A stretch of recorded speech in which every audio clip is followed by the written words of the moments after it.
A very good morning to all of you. Welcome to today's news analysis. We are doing the Indian Express papers, Chandigarh edition.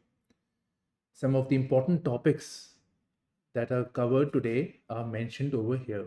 So, Digi Yatra from the perspective of guardrails in digital economy. Then there is Mission Mosam. From here, we can look at the need of updating the early warning system in an Indian context. Prime Minister Modi gave a speech, and one of the issues that he mentioned was that India is witnessing a solar revolution. Then, for higher education, there is a report known as AI-SHE. So, this report is there, and issues concerning the women are mentioned. In fact, there was also a speech given by the CJI, and he mentioned some of the issues faced by women. And interestingly, two of those topics have already been asked in the mains paper. So we need to see that at least. And then, of course, there is a scheme associated with precision farming. So that is Smart Precision Horticulture Program. So all of this we are going to see. So let's do the first topic, Digi Yatra. IT Ministry wanted guardrails. Guardrails means protections. Ministry of Aviation said app will be new normal. So what is this? If you have traveled by air, so there is an app, known as Digi Yatra. So on this app, it aids your check-in process. So, and it uses this facial recognition. So there is a camera which records you, right? So facial recognition is there.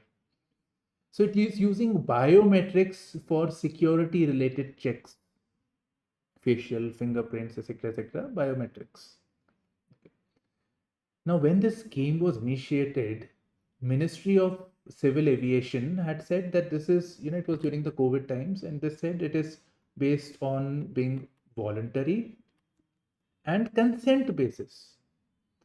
But now it has said that it should be a standard across any checking related initiatives, not just with Ministry of Civil Aviation, airports, but it should be other ways also, like railways, etc. So that should be there. It should be standard.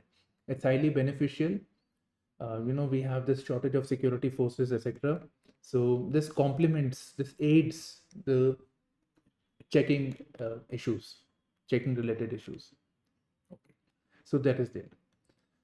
But then there are Ministry of Home Affairs, and there is this legal policy with the Center for Legal Policy and certain other institutions.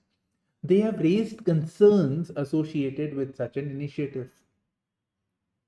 For instance, Ministry of Civil Aviation, they get this data. Are they deleting the data? What are the safeguards available?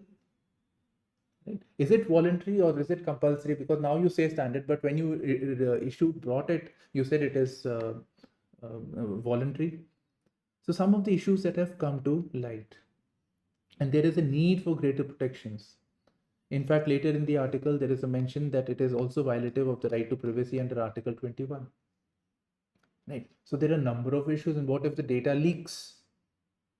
How will it be misused, especially in the age of generative AI, where deep fakes, etc., could be used? So those are the things that need to be checked. Okay, I also have a video on this automated facial recognition. I cross-checked while doing this news. So you can see that, and it's fairly relevant. In fact, I actually mentioned it with regards to Digi Yatra 2-3 years back. So something is not right with a foreign policy. Iran lists India as a place where Muslims suffer. What is more important is that there is a tension that can be seen with regards to India, Iran, and India. Overall, we have good relations with them, but something is said which would intentionally irritate India. Right. So this shows. So overall, we should look at the macro picture, not this issue as such. We should look at the macro issue, that is India-Iran relationship and what are the challenges. In fact, this has been asked in the GS2 paper already. Then, of course, when we talk about India-Iran relationship, we should always cover the Chabahar project and other connectivity initiatives. So that can also be studied. That's it from this article. This was the Digi Yatra thing which I have just covered. We'll just move on. High number of dengue cases in Panchkula, a city in Haryana. Authorities begin prevention measures. Fine. So dengue is a vector-borne disease caused by the mosquito Aedes aegypti, right? All those things are there. It's a class of viral disease. Fine. Now this is a vector-borne disease. So one thing should be, what is the government doing with regards to vector diseases, right? What is the program associated with it? And then, of course, with regards to dengue, there are other diseases also. So those initiatives, eradication, what is the government doing? So I have this PIB, which mentions the disease eradication programs from Health Ministry, and it mentions malaria, filaria, Kala Azar. So some of the diseases over here, which you should see and study. Right, it's very important. It will help you with your prelims also. Vector is also mentioned, malaria, etc. In fact, question have been asked on Kala Azar. Let's move forward. I hope you are aware that I am actually sharing these PIBs on the comment section, and also a probable mains based question. It's not very exhaustive, but still it is much better.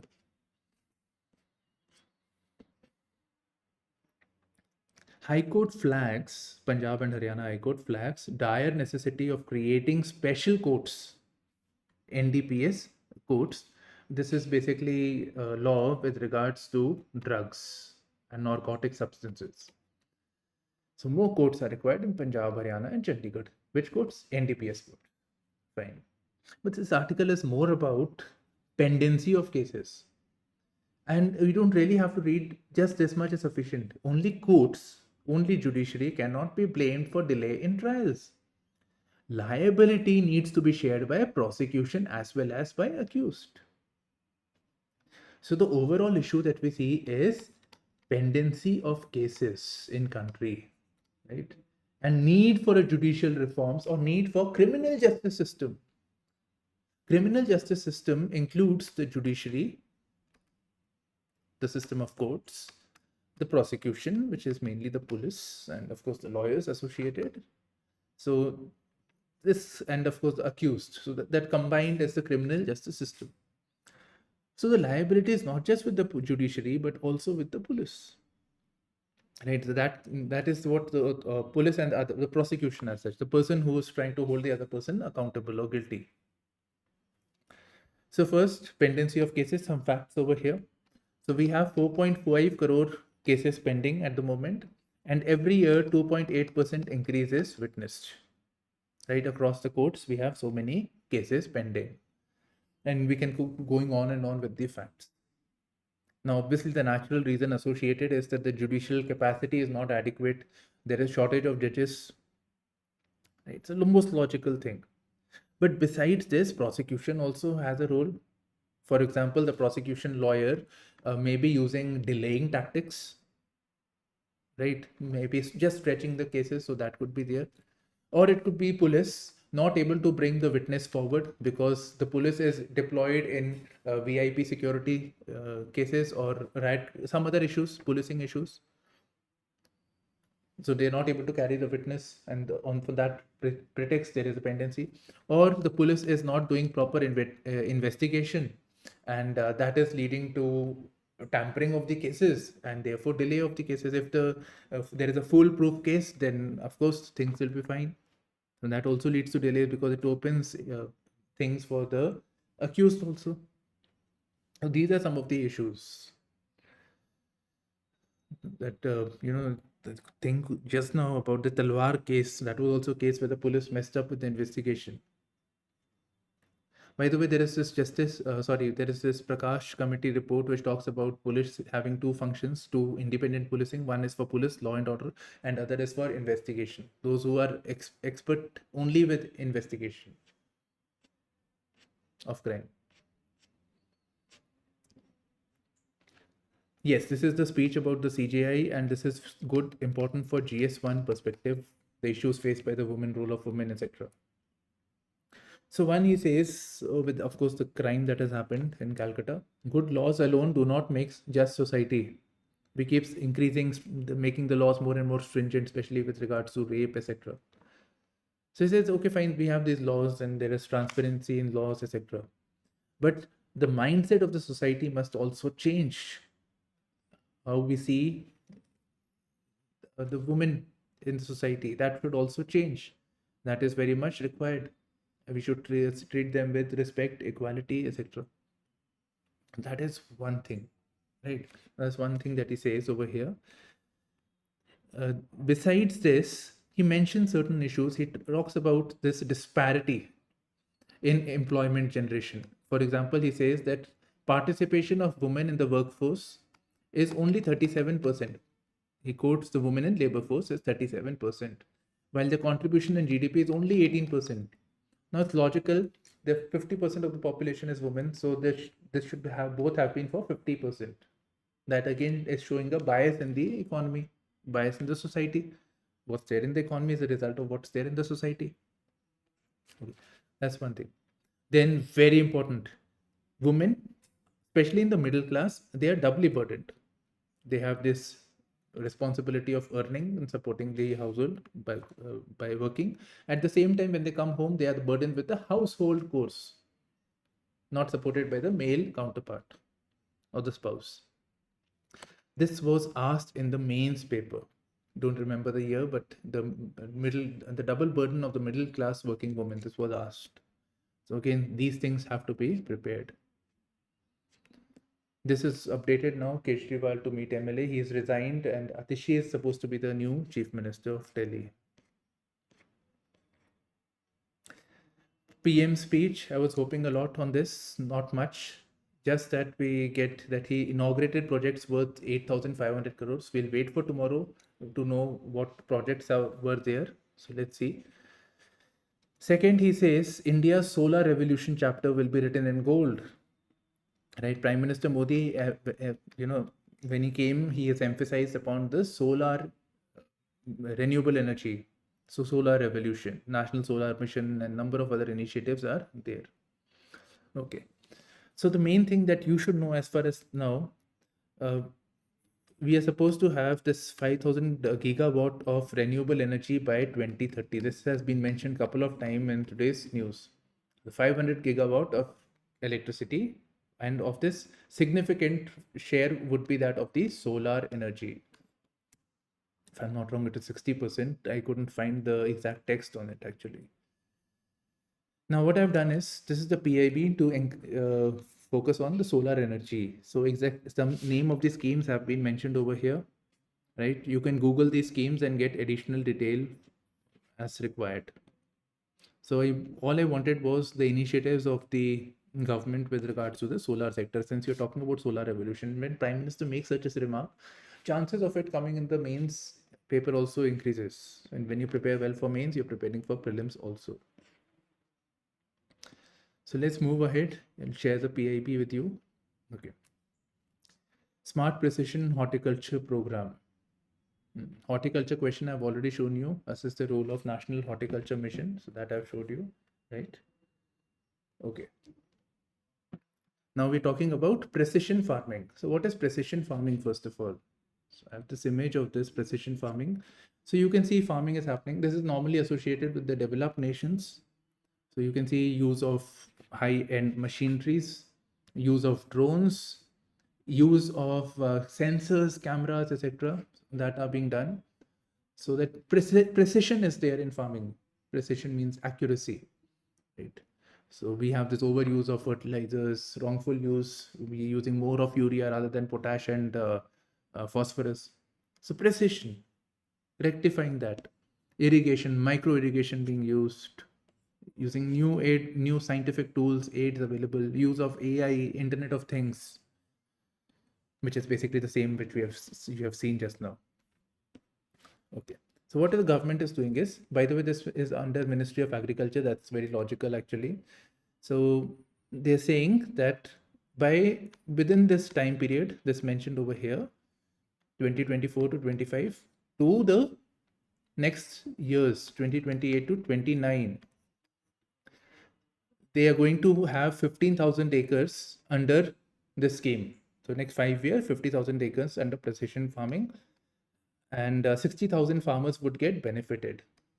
Presently, the funding is coming from Agriculture Infrastructure Fund, right? Okay, and this provides, and now the description of AIF is made over here, Agriculture Infrastructure Fund. That is, money goes to farmers, not just farmers, but farm producer organizations, agriculture credit societies, self-help groups, etc. They provide loans at a subvention of 3%. That is, if the loan rate is 10%, so farmers are getting it at 7%, 3% discount. This includes harvest automation, purchase of drones, putting up specialized sensors field, use of blockchain, AI in agriculture, etc. I have no clue what blockchain will do here, but it's mentioned. Okay, next, antibiotics overuse has led to 33% of sepsis deaths in India. I want you to prepare this antimicrobial resistance by yourself. We have already seen explainer on the same, right? So overall, I think you get an idea what antibiotic microbial resistance is. So you can prepare yourself. Now, there is a report issued by Lancet again. Health-related issues normally come from Lancet, and they say that 33% of sepsis deaths. So what is sepsis? Sepsis is a condition, when we have this infection, and this infection creates an immune response. Whenever there is an infection, there is inflammation. The body responds to that infection. Immune system gets activated. Now, sometimes the immune system gets overly activated. It harms its own body, sometimes even leading to organ failures. Fine. So that's it. So more of the sepsis deaths are taking place. Now, what is the correlation over here? So sepsis is caused by infection. Antibiotics are to be given to deal with infection, but antibiotics are not working, so the infection is getting very bad, and this leads to sepsis. Fine, so that's the thing. Okay, editorial page. I have not done this Surrogacy Act, but there is a lot of literature analyzed on this UPSC websites. From there, you can study it. So let's move to the next one. This is about whether a mission MOSM. So this is, I didn't check the website, but I know it is under Ministry of Earth Sciences, right? So normally these things come under Earth Sciences. And Mission MOSM is associated with the climate sciences and early warning system. So imagine if we have early warning system, people will be aware well in advance about any calamity that is going to take place, and therefore we can protect life, protect property, livelihood, etc. Now, the scheme, first we had this National Monsoon Mission, which was in 2012, right? So that is mentioned. It was an umbrella framework for the same. Now additional funding is being done on this Mission MOSM. Okay, that's because, of course, there have been changes that have taken place in climate sciences that have to be incorporated. Besides, the climate change is making the phenomena unpredictable. There we are having more of heat spells, sea level changes, unexpected rains. Look at the September rains that have taken place, right? So we need, and then of course we have this AI and simulation that can be done, which can provide greater accuracy. Then we have this big data that has emerged. Big data would eventually lead to analysis and then simulation. So that has to be incorporated. We have to make this, please, this expression has to be used in answer rating. Cities, towns, rural areas ready for erratic behavior of the elements, predicting landslides, floods, and shielding people from cataclysmic effects. Check the pronunciation, cataclysmic effects. Right. And then again, it mentions landslips taking place, glacial lake outburst, all those things are taking place. So climate preparedness will require urban and infrastructure planners to be sensitive to local socioeconomic conditions. Fine. Next, make room for her. This is for medical sciences alone, right? And there is a mention of this All India Survey on Higher Education. All India Survey on Higher Education. This is released by Ministry of Education. Now, it talks about greater enrollment of women in the medical field, particularly in the postgraduate field, like for example, cardiology, oncology, neurology. So, in the last couple of years, there is a greater participation of women. Still, they face certain challenges like sexism in the classroom, absence of basic facilities, etc. So, then this glass ceiling is there, so all those issues are there. Now, what I was thinking was I don't expect on medical, but I do expect the challenges faced by women in the STEM field. So that includes science, technology, engineering, medicine. So those collectively can be seen actually. Political. Okay, we have the international news now. So fine, Trump assassination attempt was made. Russia wants to have the second largest army after China. Fine. Houthis is a militant group in Iran. And they are funded by the, sorry, it's a militant organization based in Yemen, funded by Iran. They say that they have downed US made drones. Fine. Oil prices are going up from $71 per barrel last week to 72 now. Okay. Not much here. I was just keen on reading this article. So it basically says that there is a shortage of transformers, especially the ones that can deal with high voltage direct current. For carrying this current, we have this high voltage current. So less loss is there. And even the renewable energy that is created will be transmitted to this, but there is a scarcity of transformers. So that's a problem. And the main developer in India is Power Grid Corporation of India Limited.